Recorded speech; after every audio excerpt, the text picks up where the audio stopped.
प्रथम शैलपुत्री च द्वितीय ब्रह्मचारिणी तृतीय चंद्रघंटकी कुष्मांडे चतुर्थम पंचम स्कंद मातृदेवी षष्ठम कात्यायनी सप्तम कालरात्रि महागौरी च अष्टम नवम सिद्धिदात्री च नवदुर्गा प्रकृति में।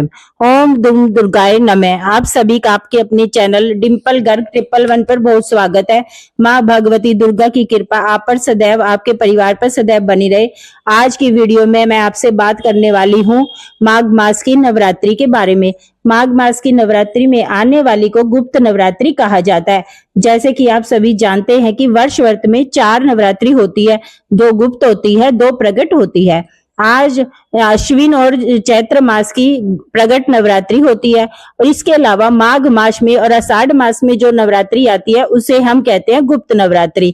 और जिस प्रकार से प्रकट नवरात्रि में माँ दुर्गा के 9 स्वरूपों की पूजा की जाती है, उसी प्रकार से गुप्त नवरात्रि में माँ दुर्गा के 10 महाविद्याओं की आराधना की जाती है और ये 10 महाविद्या ही माँ दुर्गा का ही स्वरूप माना जाता है। इन 10 महाविद्याओं का नाम है माँ काली देवी, माँ तारा देवी, नमस्ता, षोडशी देवी, माँ भुवनेश्वरी, माँ त्रिपुर भैरवी, माँ धूनापति, बगलावती, माँ मातंगी और माँ कमला देवी। गुप्त नवरात्रि में इन 10 महादेवी की आराधना करने से समस्त प्रकार की सिद्धियां प्राप्त हो जाती है। जैसे कि नाम है गुप्त नवरात्रि, तो इसमें गुप्त रूप से पूजा की जाती है, आराधना की जाती है, मंत्रों का जप किया जाता है, सिद्धि प्राप्ति के लिए साधना की जाती है। अपनी कामना को पूर्ण करने के लिए जो भी आपकी कामना हो, धन प्राप्ति की, संतान प्राप्ति की, विवाह की, या फिर माँ की कृपा पाना चाहते हो या कोई सिद्धि प्राप्त करना चाहते हो, तो उसके लिए भी आप अपनी इच्छा के अनुसार किसी भी मंत्र का अधिक से अधिक संख्या में जप करते हैं, संकल्प लेकर पूरे 9 दिनों तक। तो गुप्त नवरात्रि में जपा गया जो मंत्र होता है अत्यंत ही फलदायी होता है, मतलब बहुत जल्दी सिद्धि को प्राप्त हो जाता है। और जिस भी कामना को पूर्ण करने के लिए आप मंत्र जप करते हैं, आपकी वो कामना पूर्ण हो जाती है, क्योंकि जो साधना होती है गुप्त रूप से की जाती है, इसलिए इसका फल भी बहुत अधिक प्राप्त होता है। और हाँ, साधना की विधि सबके लिए थोड़ी अलग होती है। जैसे कि तांत्रिक होती है, उनकी विधि अलग होती है, कठोर नियम का पालन करते हैं। और जो आम गृहस्थ जैन है, उनके लिए पूजा की विधि वही होती है जिस प्रकार से हम नवरात्रि में, प्रगट नवरात्रि में पूजा आराधना करते हैं, उसी प्रकार से इस नवरात्रि में भी शुद्धता के साथ पूजा आराधना कर सकते हैं। ठीक है, जिस प्रकार से हम नवरात्रि में पूजा करते हैं उसी प्रकार से हम पूजा कर सकते हैं। जैसे कि माघ मास की शुक्ल पक्ष की प्रतिपदा की तिथि को घट की स्थापना करते हैं और नवमी तिथि को दुर्गा का विसर्जन होता है, मतलब कलश विसर्जन किया जाता है। पूरे नवरात्रि आप चाहे तो व्रत धारण कर सकते हैं या फिर बिना व्रत किए भी पूजा आराधना माता की कर सकते हैं, जब कर सकते हैं। सुबह और शाम को दोनों समय आपको माँ की आरती करनी होती है, भोग लगाना होता है और पूरी तरह से शुद्ध और सात्विक रहना होता है। किसी प्रकार से नॉन वेज का या फिर प्याज लहसुन का सेवन नहीं करना होता है इन नवरात्रि के 9 दिनों में। और नवरात्रि है तो ब्रह्मचर्य का पालन भी करना अति आवश्यक होता है। देखिए, चाहे आप पूजा कर रहे हैं या व्रत नहीं भी कर रहे हैं, तो भी आपको इन सभी नियमों का पालन करना चाहिए, क्योंकि माँ घर में विराजित हो जाती है। तो ऐसे में आपको कुछ बातों का विशेष रूप से ध्यान रखना होता है। जैसे कि नवरात्रि में, जैसे कि प्रगट नवरात्रि में रखते हैं शुद्धता का ध्यान, वैसे ही इस नवरात्रि में भी रखना है और सच्चे मन से माँ की आराधना करनी है, जप करना है। 9 स्वरूपों की आराधना इस नवरात्रि में भी करते हैं। इसके अलावा 10 महाविद्याओं का भी प्रतिदिन ध्यान करके पूजा करते हैं। तो संपूर्ण रूप से पूजा विधि आने वाली वीडियो में मिल जाएगी। इसके अलावा प्रतिदिन माँ दुर्गा के 10 महाविद्याओं के स्वरूप होते हैं, उनकी आपको कथा मिल जाएगी, पूजा की विधि मिल जाएगी, भोग मंत्र इत्यादि सभी चीजें आपको मिल जाएगी। मतलब एक दिन पहले ही आपको वीडियो मिल जाएगी, तो आप अगले दिन पूजा आराधना उसी प्रकार से कर सकते हैं।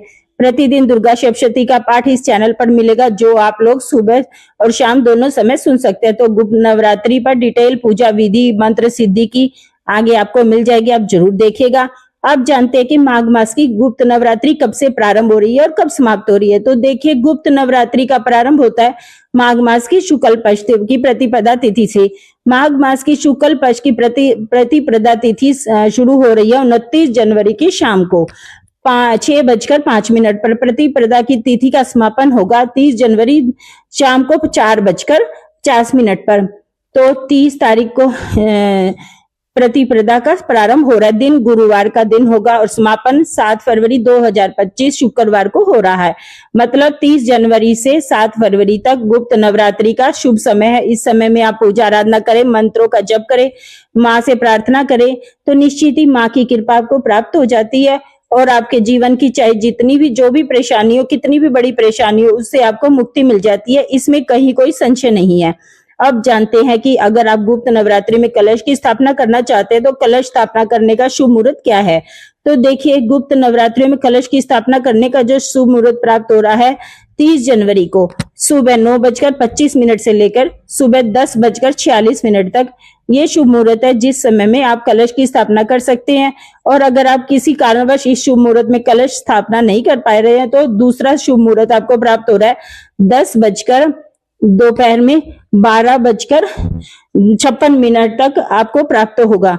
तो इस अभिजीत मुहूर्त है, इस समय में भी आप कलश की स्थापना कर सकते हैं। कलश स्थापना के दो शुभ मुहूर्त, आप दोनों में से किसी भी मुहूर्त में आप कलश की स्थापना कर सकते हैं, कोई दिक्कत नहीं है। अच्छा, जैसे कि कई भक्त होते हैं जो पूछते हैं कि कलश की स्थापना करना आवश्यक है। देखिए, आप चाहे तो कर सकते हैं, क्योंकि नवरात्रि या 9 दिनों तक पूजा आराधना करते हैं, विशेष कोई मंत्र जप करते हैं, विशेष कोई माता की आराधना करते हैं, किसी कामना के लिए करते हैं। तो जब इतनी पूजा पाठ कर रहे हैं तो कुछ माँ से हम चाहते हैं, माँ की कृपा चाहते हैं।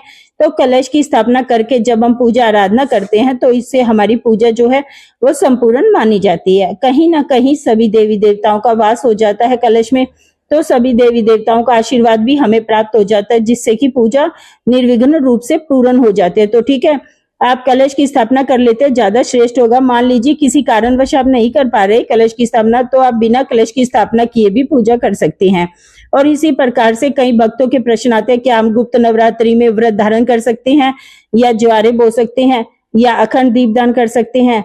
तो ये सभी चीजें देखिए, जैसे कि हम प्रगट नवरात्रि में करते हैं उसी प्रकार से आप चाहे तो गुप्त नवरात्रि में भी सभी चीजें कर सकते हैं, मतलब कोई इसमें बंधन नहीं है। आप चाहे तो दीपदान अखंड कर सकते हैं, इसके अलावा आप ज्वारे भी बो सकते हैं। जैसे कि हम प्रगट नवरात्रि में व्रत करते हैं वैसे भी आप व्रत भी कर सकते हैं, ठीक है। मतलब सब चीजें उसी प्रकार से कर सकते हैं। लेकिन अगर आप नहीं कर पाते हैं, व्रत नहीं कर पाते हैं, या अखंड दीपक नहीं जला सकते हैं, कलश नहीं स्थापना कर सकते हैं, या आप ज्वारे नहीं बो सकते, तो भी आपको इस नवरात्रि में सिर्फ माँ के सामने दीप जलाकर सुबह और शाम आरती करने के भोग लगाने की अधिक से अधिक मंत्रों का जप करके इस नवरात्रि का संपूर्ण फल प्राप्त कर सकते हैं। ठीक सी सिद्धियों के लिए जानी जाती है। इस समय में ज्यादा से ज्यादा मंत्रों का जप करते हैं, साधना करते हैं। विशेषकर प्रातः के समय में, जो समय जितना शांत हो, एकाग्र हो, मंत्र जाप करें, वो श्रेष्ठ फल को प्राप्त करता है। जैसे अगला प्रश्न आता है कि हम नवरात्रि है, कन्या पूजन कर सकते हैं गुप्त नवरात्रि में। तो जी हाँ, बिल्कुल कर सकते हैं, कन्या पूजन कर सकते हैं। और कन्या पूजन करने से आपके जो गुप्त नवरात्रि की कोई भी बात प्रकट नहीं होती है। मतलब इस नवरात्रि में जो बात आपको विशेष रूप से ध्यान रखने की, आप जो मंत्र जप कर रही हैं वो मंत्र आप किसी को नहीं बताएं, किस कामना से कर रही हैं वो कामना भी किसी को नहीं बतानी है। और गुप्त नवरात्रि में आपको व्रत धारण कर रहे हैं, पूजा कर रहे हैं, कौन सा मंत्र जप कर रहे हैं, किस प्रकार से कर रहे हैं, इस बात को किसी को सामने नहीं चर्चा करनी है, ठीक है। इस बात को हमें किसी से बिल्कुल भी नहीं बताना है। ऐसा नहीं है कि आपके परिवार के सदस्यों को आप नहीं बता सकते हैं, बिल्कुल। जब आप पूजा करेंगे तो घर में जितने लोग होंगे उनको तो पता चल ही जाता है, लेकिन उनसे भी आपको ये नहीं बताना है कि आप किस मंत्र का जप कर रहे हैं और किस कामना से कर रहे हैं, ठीक है। तभी हमारी कामना पूर्ण होती है, जब हमारी बात सिर्फ माँ को ही पता हो, ठीक है। भक्त और भगवान के बीच में ही बात रहे तो वो बात जल्दी पूरी हो जाती है। तो 30 जनवरी को घट की स्थापना करनी है, माँ शैलपुत्री की पूजा करेंगे। 31 जनवरी को माँ ब्रह्मचारिणी की पूजा होगी। 1 फरवरी 2025 को चंद्र घंटा की पूजा होगी। 2 फरवरी 2025 को माँ कुष्मांडा स्कंद माता की पूजा करेंगे। 3 फरवरी को माँ कात्यायनी की पूजा करेंगे। 4 फरवरी 2025 को माँ कालरात्रि की पूजा होगी। 5 फरवरी को दुर्गाष्टमी है, माँ गौरी की पूजा होगी, संधि पूजा है ये। 6 फरवरी को माँ शिवरात्रि की पूजा होगी। 7 फरवरी 2025 को अगर आप व्रत धारण कर रहे हैं तो व्रत का पारण होगा। नवरात्रि के पहले दिन आपको प्रातःकाल जल्दी उठना है, उठकर नित्य कर्मों से निवृत्त हो जाइए, स्नान कर लीजिए, उसके बाद शुद्ध वस्त्र धारण कर लीजिए। घर के मंदिर में चाहे तो अलग से पूजा कर सकते हैं, चौकी लगाकर। चौकी के ऊपर आपको लाल रंग का वस्त्र बिछाना है और उस पर ही आपको माँ दुर्गा की स्थापना करनी है। माँ के सामने आपको शुद्ध घी का दीपक जला दीजिए। चाहे तो कलश की स्थापना कर सकते हैं, षोडश कर सकते हैं और मंडल बना सकते हैं। आप चाहे तो पूरे विधि विधान से पूजा कर सकते हैं। इसके बाद आप माँ के सामने शुद्ध घी का दीपक जलाना और अपने व्रत का या पूजा का जो भी मंत्र जप करते हैं उसका भी संकल्प आपको लेना है, ठीक है। संकल्प के साथ ही आपको पूजा आराधना मंत्रों का जप व्रत इत्यादि धारण करना है, जो भी आप करना चाहें उसका संकल्प आप लेंगे। उसके बाद आप विधि विधान से धूप दीप अक्षत माँ की पूजा कर लीजिए। वहीं बैठकर दुर्गा चालीसा का पाठ करें, माँ के मंत्रों का जप करें। दुर्गा सप्तशती का पाठ आप कर सकते हैं। ओम ऐं क्लीं चामुंडाय विच्चे नमः, ये महामंत्र है। इस मंत्र का जितना अधिक हो सके तो जाप करें और पूजा पूर्ण करने के बाद माँ की आरती कर लीजिएगा।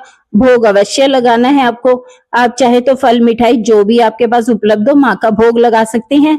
इसके साथ ही प्रतिदिन एक पान के पत्ते पर एक बताशा और 2 लौंग रखकर माँ को अर्पित करना है। प्रतिदिन के भोग में पान का पत्ता और बताशा और लौंग अवश्य अर्पित करनी है। इस प्रकार से नवरात्रि में आपको प्रतिदिन सुबह और शाम माँ की पूजा करनी है, आराधना करनी है, मंत्रों का जप करना है, कथा अवश्य सुना कीजिए और दुर्गा सप्तशती का पाठ आप स्वयं से पढ़ सकते हो तो अत्यंत ही श्रेष्ठ, नहीं तो प्रतिदिन आपको वीडियो मिल जाएगी, आप वीडियो जरूर सुनिएगा। तो उम्मीद करती हूँ आपको ये वीडियो आपके लिए उपयोगी होगी। गुप्त नवरात्रि से आपको रिलेटेड कोई जानकारी चाहिए तो कमेंट बॉक्स में आप पूछ सकते हैं। संपूर्ण रूप से डिटेल वीडियो आपको पूजा विधि की और मंत्रों सिद्धि की आने वाली वीडियो में मिल जाएगी, तो चैनल से जुड़े रहिएगा। मौनी अमावस्या और षटतिला एकादशी की कथा मैंने डाल दी है, वीडियो आप चैनल पर अपलोड हो चुके हैं, आप देख लीजिएगा। जो चैनल पर नए हैं वो सब्सक्राइब करें अगर नहीं किया है तो। और आज की वीडियो अगर आपको अच्छी लगे तो चैनल को सब्सक्राइब करके बेल आइकन को जरूर दबाएं। इससे ये होगा कि इस चैनल पर नई वीडियो अपलोड होगी उनकी नोटिफिकेशन आपको मिल जाएगी। धन्यवाद। जय श्री राधे राधे।